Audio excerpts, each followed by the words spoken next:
Hello everyone and welcome back to my YouTube channel. Today I have another Christmas card to share with you as promised, featuring the Snow Much Fun from Streamside Studio. This is an adorable digital stamp that I'm using today. You can easily find it on the website that I am listing down below in the description box.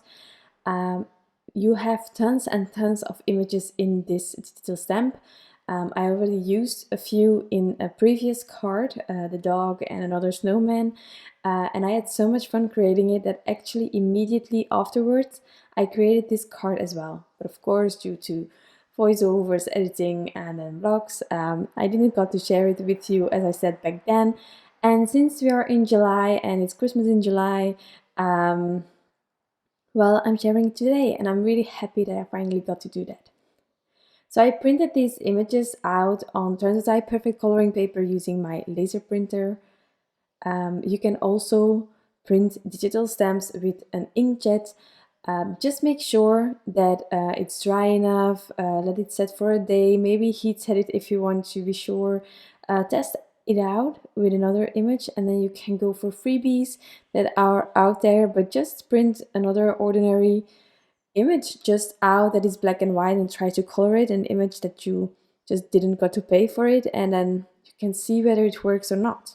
But I had an inkjet before my current printer and I did digital stamps with that as well. And it worked out great for Copics. I'm not saying that it's going to be awesome for each medium, but first try it out before thinking that you cannot, that you first have to buy a more expensive printer. That's not necessarily the case, okay? I just switched in printers because my first one died on me actually a few months after I accepted to be on a design team from some digital stamps. So I really was ruined at that specific time, and so I looked at the laser printer as well, and I just bought one like that because we could at that specific moment have that expense. So just see whatever you can do. Maybe you know someone with another printer, try it out there. If your parents or your neighbors are really kind and they have a nice printer, maybe you can use theirs. Truly, there is a whole world out there with digital stamps, and ones like these, truly, how can you not use them? I mean, this card is going to be purple all the way. As you can see, I made some masks just with some cheap printer paper.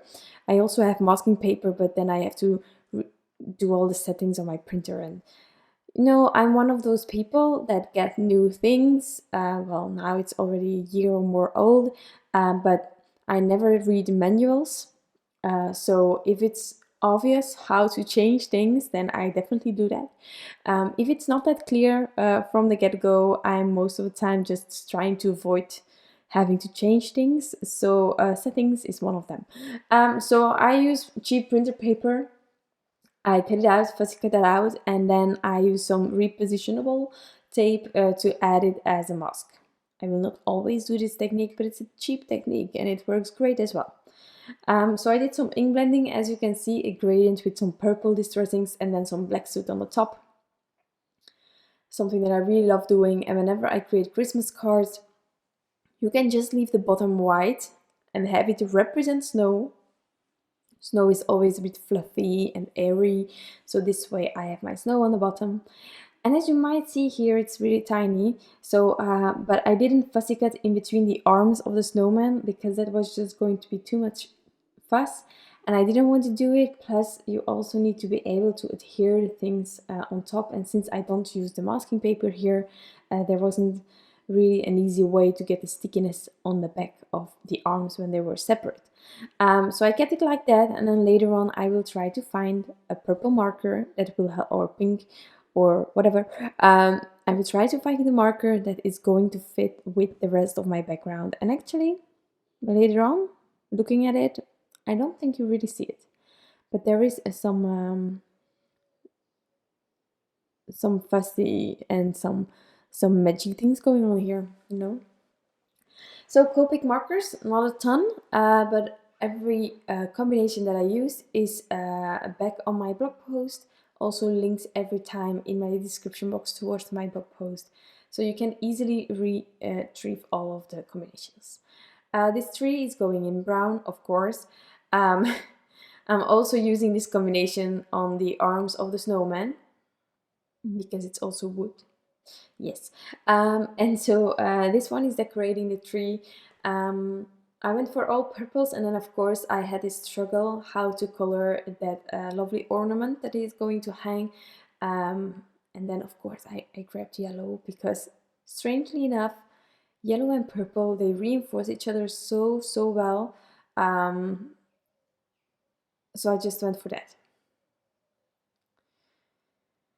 So here again, I'm trying to get this tree look kind of thing, not doing anything fancy as you could see, but sometimes it takes a while to get a blend and then a look at the same time, so I just need to go over it a few times until I'm happy, but that's just how it is, no biggie. So as you can see here, since I zoomed in, there is that gap, wide and stuff, no biggie, again, we will fix that later on. So for the combinations on the hat and the scarf, I will later on use exactly the same markers again. Love returning colors, so doing that. For the snowman itself, I love this G combination. It's G, so it's green, but I mean, for me this really is like mint, and I know they say mint green and stuff. For me it's blue. But well, there is something like in Dutch, we say, it's a bad translation, I think, but we don't argue about colors and taste, you know. But just for me, it's blue. So I use that, and I actually try, whenever I'm creating a snowman, and I have the time also, because sometimes I'm lazy, I try to have that little tiny sliver of white around the edges just to make it appear rounded. It's something that I learned from Amy Young. But she does it everywhere, and she's really consistent in it, and she makes the most incredible cards, truly. But here, for example, with scarf, I was too lazy. But with this snowman, I tried, because as my background, I just try to have my markers fade out into a white area. So we have that again here as well. If you find that the edges are a bit too visible from your flicking when you want to leave it in open, white and stuff, then maybe you can use your colorless blender and just flick from the other way, flick into the color so that it gets that more natural kind of flow. But I was happy with the transition that I got here, so I didn't do that, but it's an option. So here on the head, I try to give it a bit more, well, a bit more shaping, form, depth. I have no clue. But as you can see here, I went a bit further than the lines indicated with my darker marker to give it some, is it please? Like false sort of thingy. Well, you know. So I did that. Then it can always help you to also give it a bit more of a something than just a flat image. But I, again, don't do it all the time either. So for my yellows, I'm really still in like this slump where I have my favorite yellow marker that is dried up and completely ruined. And I recently noticed, yesterday I made some cards. Truly, I'm super excited. Using some digital stamps again from Rochelle Miller there. And I wanted to use a pink, and I don't use pink often, I know. It's a shame because I have a few, not all of them, luckily. But I wanted to use one. I think it was my RV13 or something like that, somewhere in the 10. And it just was completely dried up. There were like these, and normally you can maybe fix things and you can fix the nib or change the nib and stuff. But it was all dried up, and there were these tiny particles that were on top of the nib. Truly, I have barely or never used a marker. And it's just a waste of my money. I'm just really sad about it because I'm still working on some Copic combinations.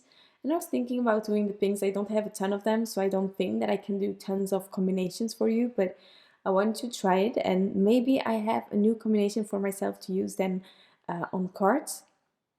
But so that happened, so I was completely completely, well, how do you say? I was really sad about it actually, and annoyed as well. So I ended up putting it on the side on my desk with the yellow marker. Um, and I didn't want to do any combinations because I thought, well, what is going to prevent from happening this to another marker when I want to do another color family? So, no thank you. For the sentiment, I used the big Christmas greetings from Hello Bluebird, a really lovely one.